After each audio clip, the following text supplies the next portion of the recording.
بسم اللہ الرحمن الرحیم وبہ نستعین انہ خیر ناصر و معین وصلی اللہ علی محمد و اہل بیتہ الطیبین الطاہرین۔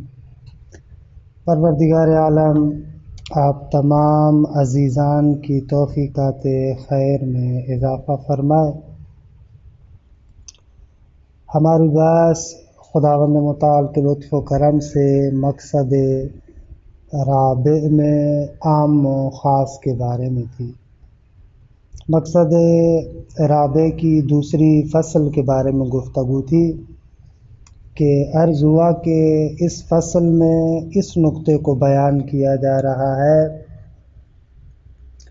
کہ اگر ہمارے پاس ایک عام ہو اور اس کے بعد اس عام کو تخصیص لگا دی جائے تو کیا تخصیص کے بعد عام کا مابقی افراد میں استعمال حقیقت ہوگا یا مجاز ہوگا؟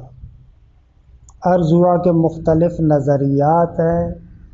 مصنف فرماتے ہیں کہ قول حق یہ ہے کہ تخصیص کھانے کے بعد بھی عام کا مابقی افراد میں استعمال حقیقت ہوگا مطلقاً، چاہے وہ مخصص متصل ہو یا وہ مخصص منفصل ہو۔ مخصص متصل ہو اس صورت میں اس وجہ سے ہم کہتے ہیں حقیقت ہے کیونکہ وہاں پر جو کہا جاتا ہے اکرم کل عالم عادل، وہاں پر ہر لفظ استعمال کے لحاظ سے اپنے معنی میں استعمال ہو رہا، کل اپنے معنی میں استعمال ہو رہا، عالم اپنے معنی میں استعمال ہو رہا ہے، عادل اپنے معنی میں استعمال ہو رہا ہے۔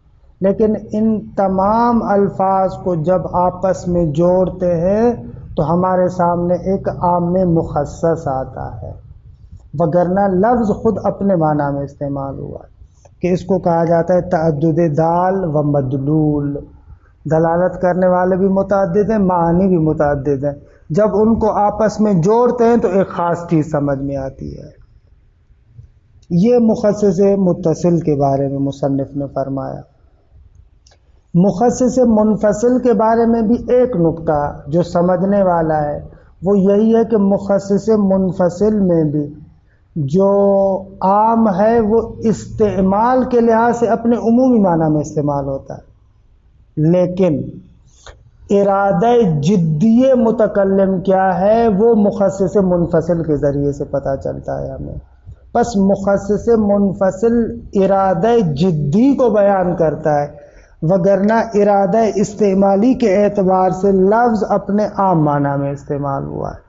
اور ظاہر سی بات ہے حقیقت اور مجاز کا معیار بھی یہ ارادہ استعمالی ہے، لہذا یہاں پر بھی وہ عام اپنے حقیقی معنی میں استعمال ہوتا ہے۔ سوال، اصلاً مولا یا متکلم ایسے کیوں کرتا ہے اگر اس کی مراد جدی مخصص منفصل کے ذریعے سے پتہ چلتی ہے تو اس کو جداگانہ کلام میں ذکر کرنے کی کیا ضرورت ہے؟ ایک ہی مرتبہ ساتھ میں ذکر کر لیتا، یہ کون سا طریقہ ہے؟ تو مصنف آگے بھی بیان کریں گے اور یہاں پر بھی اس نقطے کی جانب اشارہ کرتے ہیں کہ ایک ہماری عام سادہ سی زندگی ہے، اس عام اور محاورئی زندگی میں ہم ایسے کرتے ہیں، ہمارے ذہن میں جو بھی مطلوب ہوتا ہے اس کو ہم مکمل بیان کر دیتے ہیں۔ ایسے نہیں ہے کہ آدھی بات ابھی بیان کی پھر مراد جدی کیا ہے دوسری مرتبہ چند دنوں کے بعد بیان کریں، ایسے نہیں ہوتا عام محاوراتی زندگی میں۔ لیکن جو مقنن ہوتا ہے، جہاں پر قانون گزاری کی بات ہوتی ہے، وہاں پر طریقہ کار ایسے ہوتا ہے کہ مقنن ایسے کرتا ہے کہ پہلے ایک کلی قانون بیان کر دیا جاتا ہے، پھر بعد میں آہستہ آہستہ اس کے لیے تبصرے ذکر کیے جاتے ہیں۔ اچھا، اس کی مختلف مصلحتیں ہو سکتی ہیں، مصنف آگے چل کر ایک فصل کے اندر اس مطلب کو بیان کرتا ہے، میں وہاں پر اس کی زیادہ توضیح دوں گا۔ یہ کل کی عبارت میں تھوڑا سا ایک ٹکڑا رہ گیا تھا، اس کا ترجمہ کر لو۔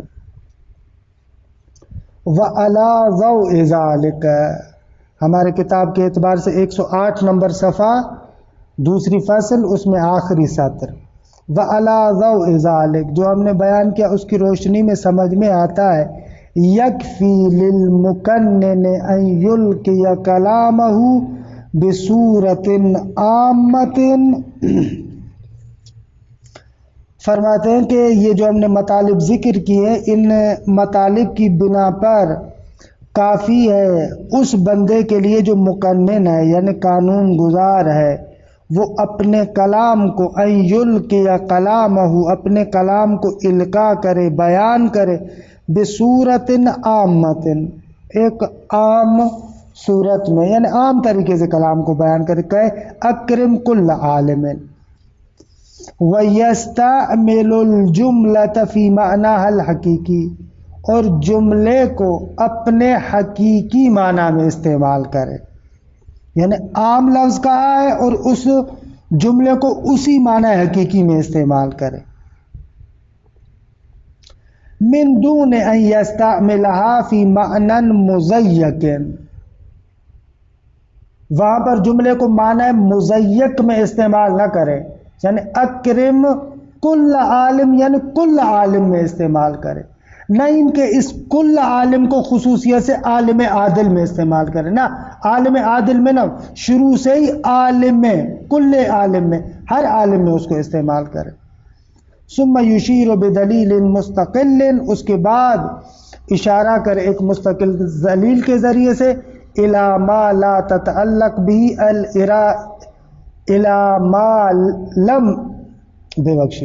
الی ما لم تتعلق به ارادته الجدیہ، پھر ایک مستقل دلیل کے ذریعے سے اشارہ کرے کس چیز کی طرف؟ اس شے کی طرف کہ جس کے ساتھ اس کے ارادہ جدی نے تعلق نہیں لیا، یعنی ارادہ جدی میرا یہ نہیں ہے، اس کو مستقل دلیل کے ذریعے سے بیان کرے۔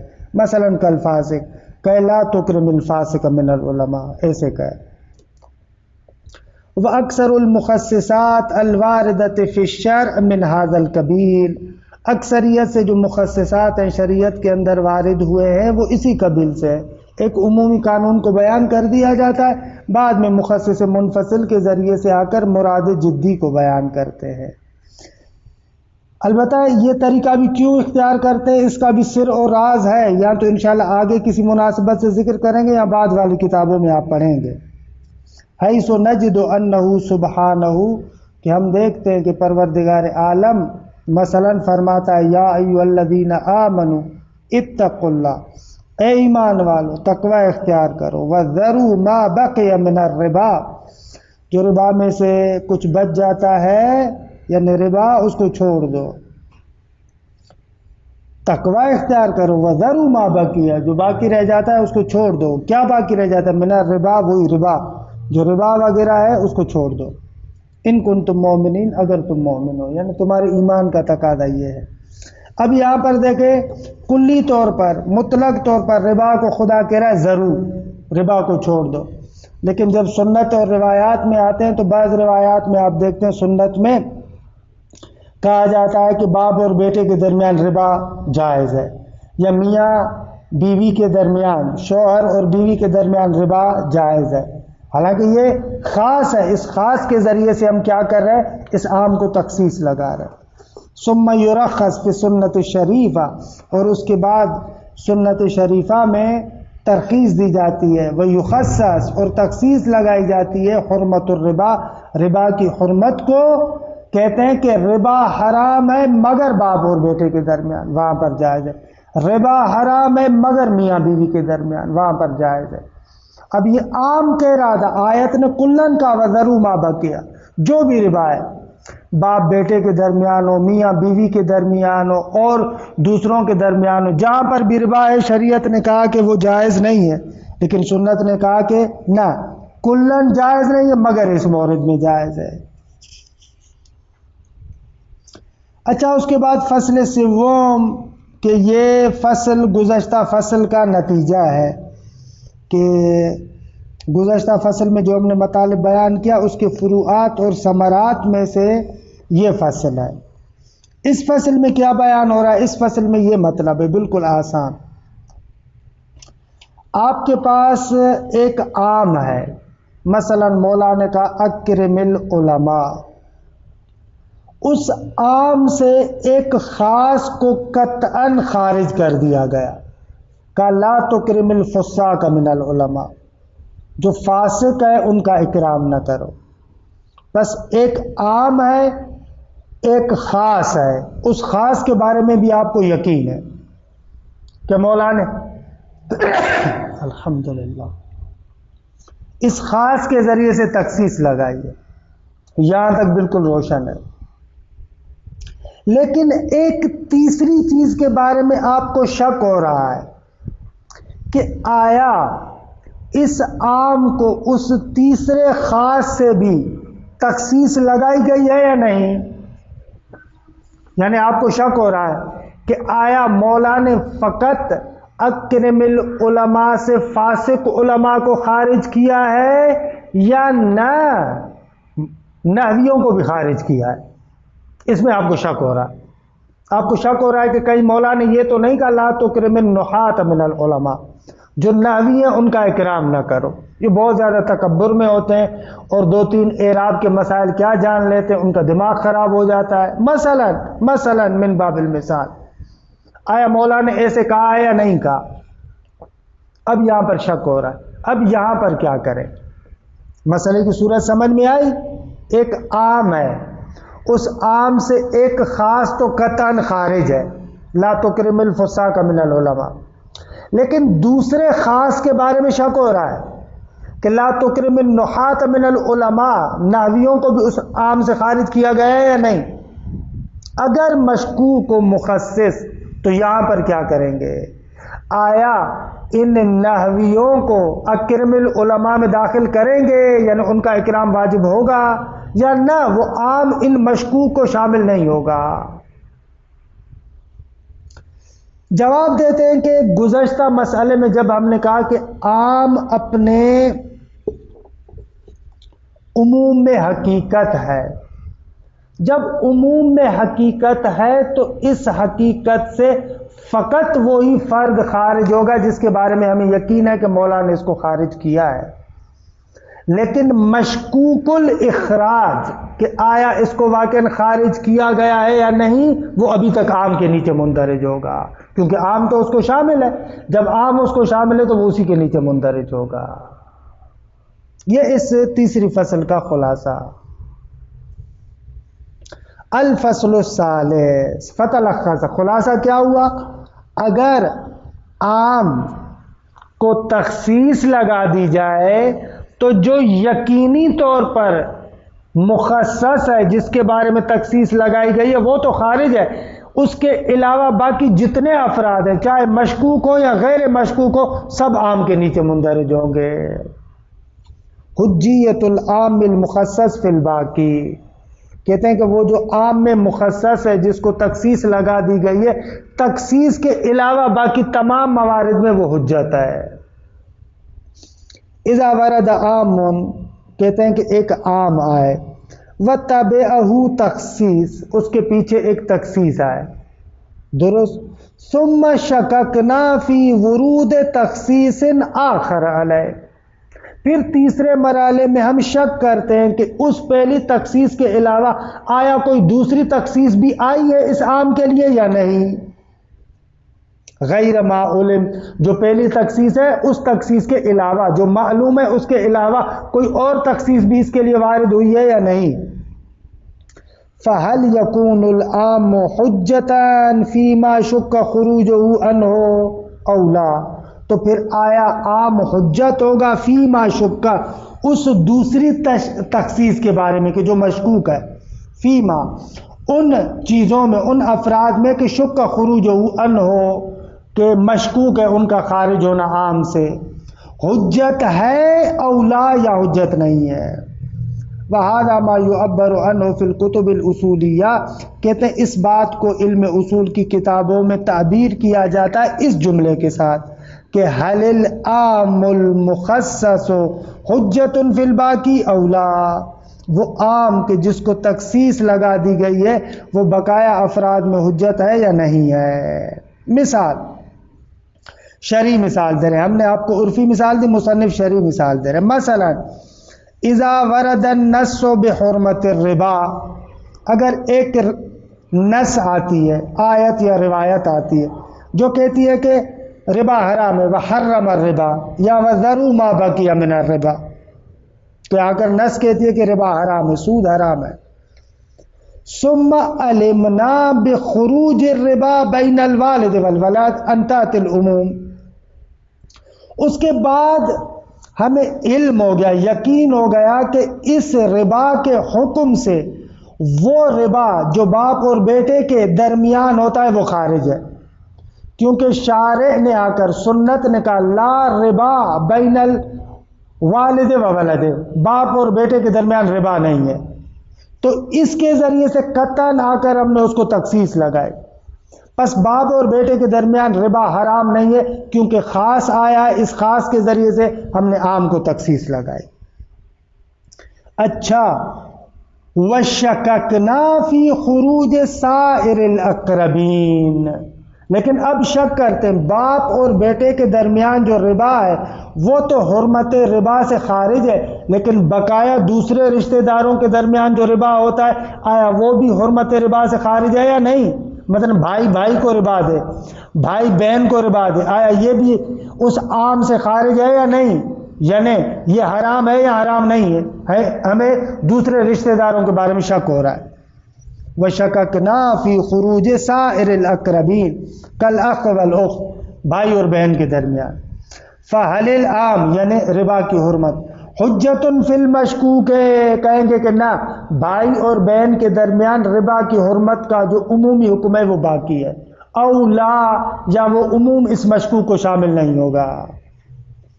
والمختار حجیتہ فی المشکوک، کہتے ہیں کہ ہمارا مختار یہ ہے کہ آغا جان عام اس مشکوک میں حجت ہوگا، یعنی حرمت ربا کا یہاں پر حکم آئے گا۔ کیوں؟ اس لیے کہ لأن العام المخصص مستعمل فی معنی الحقیقی، جس عام کو تخصیص لگائی گئی تھی وہ عام مخصص اپنے معنی حقیقی میں استعمال ہوا ہے بالارادۃ الاستعمالیہ، یعنی عمومی سارے کے سارے افراد مراد ہے۔ وَإِنْ وَرَدَ عَلَيْهِ التَّخْصِيص، اگر اس پر کوئی تخصیص آتی ہے تو فَإِنَّمَا يُخَصِّصُ الْإِرَادَةَ الْجِدِّيَّةَ، اس تخصیص نے تو فقط اور فقط ارادہ جدیہ، فَإِنَّمَا يُخَصِّصُ الْإِرَادَةُ الْجِدِّيَّةَ، فقط اور فقط تخصیص کون لگاتا ہے؟ ارادہ جدیہ کر تخصیص لگاتا ہے۔ ارادہ جدیہ کے طور پر پتہ چلتا ہے کہ آغا مراد مولا کی یہاں پر علماء عادل ہے، فاسق نہیں ہے۔ وَإِلَّا، اگر اس ارادہ جدیہ کو ہٹا دیا جائے تو فَالْإِرَادَةُ الْإِسْتِعْمَالِيَّةُ بَاقِيَةٌ عَلَى حَالِهَا، ارادہ استعمالی تو اپنی جگہ پر باقی ہے، یعنی عام معنی میں استعمال ہوا ہے۔ فَلَا تَمُسُّ كَرَامَتَهَا، اس کی کرامت اور ارزش کو کوئی بھی ٹچ نہیں کرتا، یعنی اس کی ارزش اور قیمت ختم نہیں ہوتی۔ ارادہ استعمالیہ اپنی جگہ پر عمومی معنی میں ہے،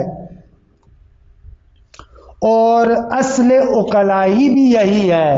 دیکھیں، ایک عقلائی قانون ہے کہ اگر آپ کو شک ہو جائے ارادہ استعمالی اور ارادہ جدی دونوں ایک ہیں یا نہ، ارادہ استعمالی اور ارادہ جدی میں فرق ہے۔ عقلاء کہتے ہیں کہ اصل قانون یہی ہے کہ متکلم اگر سنجیدہ قسم کا انسان ہے، حکیم متکلم ہے، تو وہاں پر اصل یہ ہے کہ ارادہ استعمالی اور ارادہ جدی ایک ہی ہوتے ہیں، دونوں میں تطابق پایا جاتا ہے۔ اب ارادہ جدیہ کے اعتبار سے ہمیں یقین فقط پہلے مخصص کی نسبت سے ہے، دوسرے مخصص کی نسبت سے شک ہے، اور دوسری طرف سے ارادہ استعمالیہ کے اعتبار سے وہ عام کے اندر شامل ہے۔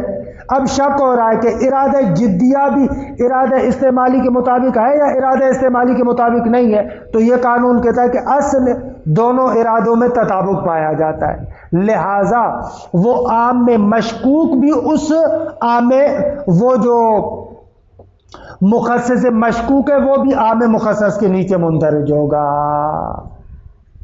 مطلب سمجھ میں آیا؟ مطلب تھوڑا سا دقیق تر ہے، اس پر توجہ فرمائیں. والاصل العقلائی هو تطابق الارادۃ الاستعمالیہ مع الارادۃ الجدیہ الا ما علم فیہ عدم التطابق. فرماتے ہیں کہ اصل عقلائی یہ ہے کہ ارادہ استعمالیہ ارادہ جدی کے ساتھ مطابقت رکھتا ہے، مگر اس مورد میں کہ جہاں پر آپ کو علم ہو کہ دونوں میں مطابقت نہیں ہے. جس جگہ پر ہمیں علم نہیں ہوگا، شک ہو یا شک نہ ہو، وہ مورد دونوں کے تطابق کا مورد ہوگا. وَهَذِهِ یعنی اے حجیت العام المخصص فی الباقی ہی ثمرۃ للفصل السابق. فرماتے ہیں کہ یہ جو ہم کہہ رہے ہیں کہ عام مخصص باقی افراد میں حجت رہتا ہے، یہ ثمرہ ہے گزشتہ فصل کا. کہ گزشتہ فصل میں ہم نے کیا کہا تھا کہ عام میں مخصص باقی میں حقیقت ہوتا ہے، مجاز نہیں ہوتا. یعنی ارادہ استعمالی کے اعتبار سے عام اپنے عمومی معنی میں استعمال ہو رہا ہے. جب عام اپنے عمومی معنی میں استعمال ہو رہا ہے، ایک نقطہ یہ. دوسرا نقطہ یہ کہ عقلاء کہتے ہیں کہ قانون یہ ہے کہ ہمیشہ ارادہ استعمالی اور ارادہ جدی میں تطابق ہوتا ہے. اگر ایک بندہ ایک جملہ کہتا ہے آپ کے سامنے تو آپ لوگ اسے کیا سمجھتے ہیں؟ یہ فقط مزاحن کہہ رہا ہے یا واقعاً اس کا ارادہ بھی یہی چیز ہے؟ خب جب تک مزاح پر آپ کے پاس قرینہ نہیں ہوتا، آپ کہتے ہیں کہ اصل مقصود بھی متکلم کا یہی ہوتا ہے. اسی کو کہتے ہیں تطابق الارادتین. اصل یہ کہ ارادہ استعمالی اور ارادہ جدی میں تطابق پایا جاتا ہے. جب تطابق پایا جاتا ہے تو ہمارے محل بحث میں ارادہ استعمالی کے لحاظ سے عام اپنے عمومی معنی میں استعمال ہوا ہے.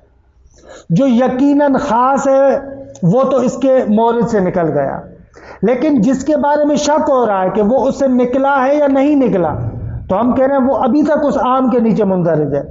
بھائی کیوں کہہ رہے ہیں آپ؟ اس لیے کہ ارادہ استعمالی کے اعتبار سے تو قطعاً عام اس کو شامل ہے. اب شک ہو رہا ہے کہ ارادہ جدی بھی اس کے مطابق ہے یا نہیں ہے، تو اصل عقلائی یہ کہ اصل یہ کہ ارادہ استعمالی اور ارادہ جدی دونوں میں تطابق پایا جاتا ہے، لہذا ارادہ استعمالی یہی ہے تو ارادہ جدی بھی یہی ہوگا. خروج کے لیے دلیل یقینی چاہیے. یہ بہت اہم نقطہ ہے، اس کا علم فقہ میں بہت زیادہ فائدہ ہے. مختلف جگہوں پر آپ اس کو استعمال کرتے ہیں اور اس سے خوب استفادہ کرتے ہیں. مثلا مثال بھی دوں، اگر ہمیں شک ہو جائے کہ یہ روایت آیا تقیے کے مطابق ہے یا تقیے کے مطابق نہیں ہے، یہاں پر کیا کریں گے آپ؟ تقیے والے مورد میں ارادہ استعمالی ہوتا ہے لیکن ارادہ جدی نہیں ہوتا. وہاں پر ہم کہتے ہیں کہ اس قانون کی مدد سے کہ اصل کیا ہے، تطابق و ارادت الاستعمالی مع ارادت الجدی، ارادہ استعمالی اور جدی میں تطابق پایا جاتا ہے. اس قانون کے اعتبار سے اگر ایک روایت کے تقیے کے بارے میں ہونے کا یقین نہ ہوگا تو ہم کہیں گے یہ تقیے کے مطابق نہیں ہے. یعنی جدی ارادہ بھی امام کا یہی ہے، کیونکہ تقیہ خلاف اصل ہے اور اس خلاف اصل کے لیے دلیل چاہیے. بس ہر وہ مورد جس مورد میں آپ کو دلیل ہو کہ یہ تقیتاً کہا گیا ہے، اس مورد کو آپ خارج کریں گے، وگرنہ اس مورد کے علاوہ جتنے بھی موارد ہیں وہاں پر آپ کہیں گے کہ نہ، مولا کا ارادہ یہی تھا. کس کی مدد سے آپ استفادہ کریں؟ اسی تطابق الارادت ہے. یہ قانون بہت زیادہ اہم ہے. بہرحال یہ بس یہاں پر تمام ہوتی ہے کہ عام اگر ایک جگہ پر موجود ہے تو اس عام سے فقط اسی کو خارج کیا جائے گا جس کی تخصیص کے بارے میں یقین ہے. باقی جو مشکوک التخصیص ہے وہ بھی عام کے اندر شامل ہوگا. وصلی اللہ علی محمد و اہل بیتہ الطیبین الطاہرین.